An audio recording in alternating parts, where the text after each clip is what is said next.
Golden Arrows has announced Manqoba Mngqithi as their new head coach.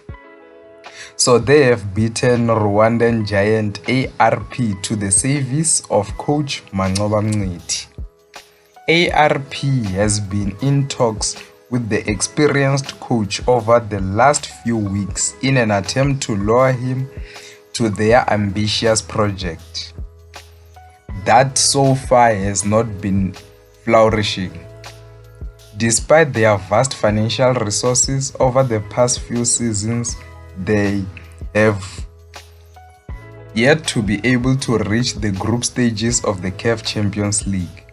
While Manqoba Mngqithi was said to have been enticed by their proposal, sources confirmed to Idiski Times that the coach has opted to return to Golden Arrows, citing an emotional connection to help the club back up the table. Manqoba Mngqithi has made no secret to his affinity towards Arrows as the club that launched his career in professional coaching. After 12 years away after leaving them for Mamelodi Sundowns, he is set to return for a third stint.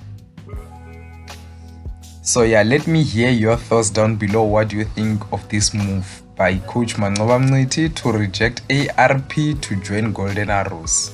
Yeah, with Golden Arrows, he won the 2009 MTN 8 trophy during his first stint with Abafana Bastard and will be aiming to rebuild the club alongside the likes of former players Musa Bilankulu, Kagiso Dikhatjwe, who are currently part of the technical team.